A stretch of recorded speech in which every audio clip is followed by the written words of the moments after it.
ನಮಸ್ಕಾರ. ಇವತ್ತು ನಾವು ಪ್ರೀತಿ ಶೆಣಾಯ್ ಅವರ ತುಂಬನೇ ಫೇಮಸ್ ಆದ ಕಾದಂಬರಿ life is what you make ಇಟ್ನ ಆರಂಭಿಕ ಅಧ್ಯಾಯಗಳನ್ನ ಸ್ವಲ್ಪ ಆಳವಾಡಿ ನೋಡೋಣ. ಇದೊಂಥರ ಎಮೋಷನಲ್ ರೋಲರ್ ಕೋಸ್ಟರ್ ಅಂತಾನೆ ಹೇಳ್ಬೋದು. ಒಮ್ಮೆ ಯೋಚಿಸಿ, ಲೈಫಲ್ಲಿ ಎಲ್ಲವನ್ನೂ ಸಾಧಿಸಿ ಯಶಸ್ಸಿನ ತುದಿಯಲ್ಲಿದ್ದ ಒಬ್ಬ ಯುವತಿ ಇದ್ದಕ್ಕಿದ್ದಂತೆ ಒಂದು ಕತ್ತಲೆ ಕೋಣೆಯಲ್ಲಿ ಬಂದಿಯಾಗ್ತಾಳೆ ಅಂದ್ರೆ ಆ ಕಥೆ ಎಷ್ಟು ಕುತೂಹಲಕಾರಿಯಾಗಿರ್ಬೋದು ಅಲ್ವಾ?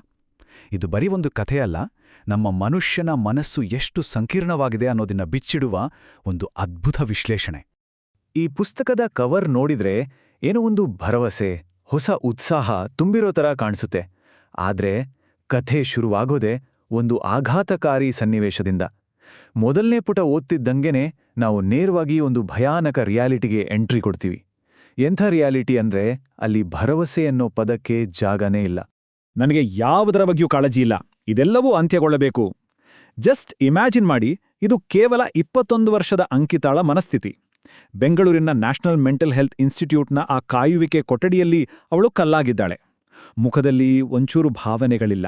ಸುತ್ತಲೂ ನೂರಾರು ರೋಗಿಗಳು, ಅವರ ಟೆನ್ಷನ್ನಲ್ಲಿರೋ ಕುಟುಂಬಸ್ಥರು. ಅಲ್ಲಿನ ವಾತಾವರಣನೇ ಒಂಥರ ಉಸಿರು ಕಟ್ಟುವ ಹಾಗಿದೆ. ಇದೆಲ್ಲದರ ಮಧ್ಯೆ ಕೂತಿರೋ ಅಂಕಿತಾಳಿಗೆ ಯಾರೇನ್ ಹೇಳಿದ್ರೂ ತಲೆಗೆ ಹೋಗ್ತಿಲ್ಲ. ಬರೀ 21ನೇ ವಯಸ್ಸಿಗೆ ತನ್ನ ಲೈಫ್ ಮುಗ್ದೋಗ್ಬೇಕು ಅಂತ ಅವಳು ಅನ್ಕೊಳ್ತಿದ್ದಾಳೆ ಅಂದ್ರೆ ಅವಳ ಪರಿಸ್ಥಿತಿ ಹೇಗಿರ್ಬೇಡ? ಈಗ ಈ ಎರಡು ಚಿತ್ರಣಗಳನ್ನೊಮ್ಮೆ ಕಂಪೇರ್ ಮಾಡಿ ನೋಡಿ. ಆಸ್ಪತ್ರೆಯ ಆ ತಣ್ಣನೆಯ ಕಬ್ಬಿಣದ ಕುರ್ಚಿ ಮೇಲೆ ಕೂತು ತನ್ನ ಕೈ ಮೇಲಿರೋ ಗಾಯದ ಕಲೆಗಳನ್ನ ವಾಚ್ನ ಪಟ್ಟಿಯಿಂದ ಮುಚ್ಚಿಕೊಳ್ಳಗೆ ಟ್ರೈ ಮಾಡ್ತಿರೋ ಅಂಕಿತಾ. ಅವಳ ಪ್ರಕಾರ ಅವಳೀಗ ಒಳಗೊಳಗೆ ಕೊಳೆಯುತ್ತಿರೋ ಒಂದು ಮರ, ತಾನೇನೋ ಅಲ್ಲ ಅನ್ನೋ ಶೂನ್ಯಭಾವ. ಆದರೆ ಇದೇ ಅಂಕಿತಾ ಸ್ವಲ್ಪ ಸಮಯದ ಹಿಂದಷ್ಟೇ ಕಾಲೇಜಿನ ಆರ್ಟ್ಸ್ ಸೆಕ್ರೆಟರಿ ಆಗಿದ್ಲು ಗೊತ್ತಾ? 3000 ವಿದ್ಯಾರ್ಥಿಗಳನ್ನ ಲೀಡ್ ಮಾಡ್ತಿದ್ದ ಎಲ್ಲರ ಫೇವರೇಟ್ ವಿಜೇತೆ ಅವಳು.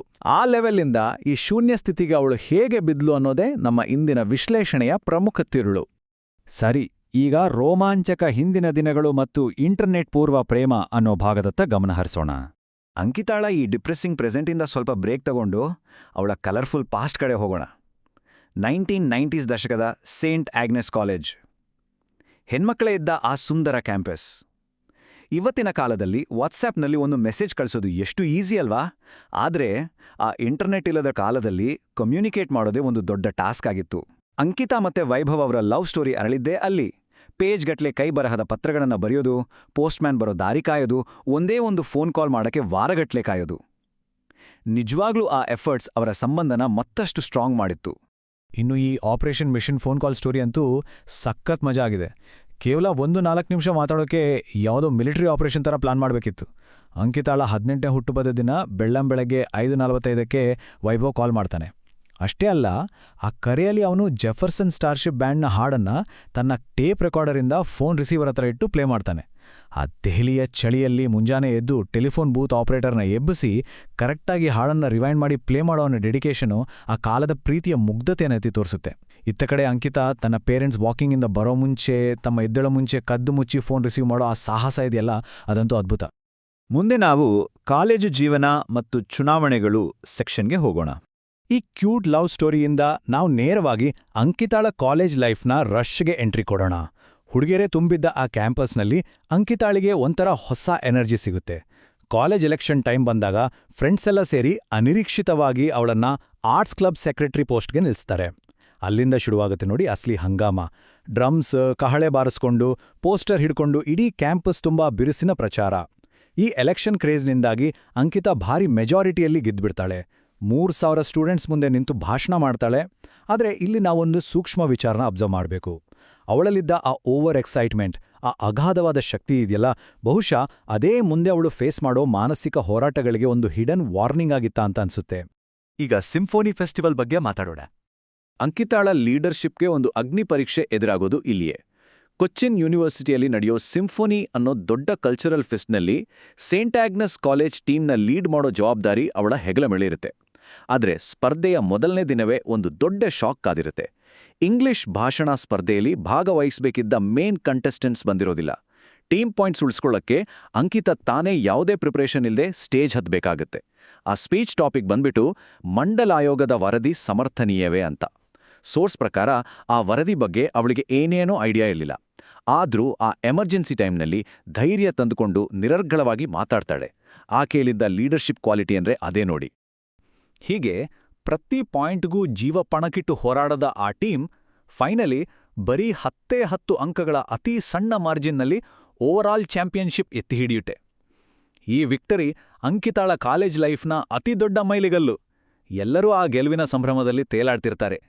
ಮುಂದಿನ ಭಾಗ ಅನಿರೀಕ್ಷಿತ ಗೀಳು. ಇಲ್ಲಿಂದ ಕತೆ ಸ್ವಲ್ಪ ಸೀರಿಯಸ್ ಆಗತ್ತೆ. ಕಾಲೇಜ್ನ ಫನ್ ಎನ್ವೈರನ್ಮೆಂಟಿಂದ ಕಥೆ ಸಡನ್ನಾಗಿ ಒಂದು ಟೆನ್ಸ್ಡ್ ಸೈಕೊಲಾಜಿಕಲ್ ಸ್ಟೇಟ್ಗೆ ಟರ್ನ್ ಆಗುತ್ತೆ. ಸಿಂಫೋನಿ ಫೆಸ್ಟಲ್ಲಿ ಅಂಕಿತಾಳಿಗೆ ಮಹಾವೀರ್ ಕಾಲೇಜ್ನ ಅಭಿಷೇಕ್ ಅನ್ನೋ ಹುಡುಗನ ಪರಿಚಯ ಆಗುತ್ತೆ. ಫೆಸ್ಟ್ ಮುಗಿದ ದಿನ ಫ್ರೆಂಡ್ಸ್ ಎಲ್ಲ ಅಂಕಿತಾಳನ್ನ ಬಿಟ್ಟು ಕಾಲೇಜ್ ಬಸ್ನಲ್ಲಿ ಹೊರಟೋಗ್ತಾರೆ. ಬೇರೆ ದಾರಿಯಿಲ್ದೆ ಅವಳು ಅಭಿಷೇಕ್ನ ಬುಲೆಟ್ ಬೈಕ್ ಮೇಲೆ ಸುಮಾರು 45 ಕಿಲೋಮೀಟರ್ ಟ್ರಾವೆಲ್ ಮಾಡಬೇಕಾಗತ್ತೆ. ಆ ನಿರ್ಜನವಾದ ಹೈವೇ ಮಧ್ಯದಲ್ಲಿ ಒಂದು ತಳ್ಳುಗಾಡಿ ಹತ್ರ ಬಿಸಿ ಬಿಸಿ ದೋಸೆ ತಿಂತಿರಬೇಕಾದ್ರೆ ಅಭಿಷೇಕ್ ಸಡನ್ನಾಗಿ ತನ್ನ ತೀವ್ರವಾದ ಪ್ರೀತಿಯನ್ನ ಪ್ರಪೋಸ್ ಮಾಡ್ತಾನೆ. ಅಂಕಿತಾ ತನಗೆ ಆಲ್ರೆಡಿ ವೈಭವ್ ಅನ್ನೋ ಬಾಯ್ಫ್ರೆಂಡ್ ಇದ್ದಾನೆ ಅಂತ ಹೇಳಿದ್ರೂ ಅವನದನ್ನ ನಂಬೋ ಸ್ಥಿತಿಯಲ್ಲಿ ಇರೋದಿಲ್ಲ. ಈ ಪ್ರಪೋಸಲ್ ಕೇವಲ ಅಲ್ಲಿಗೆ ಮುಗಿಯಲ್ಲ, ಅದೊಂದು ರೀತಿಯ ಗೀಳಾಗಿ ಅಬ್ಸೆಷನ್ ಆಗಿ ಬದಲಾಗುತ್ತೆ.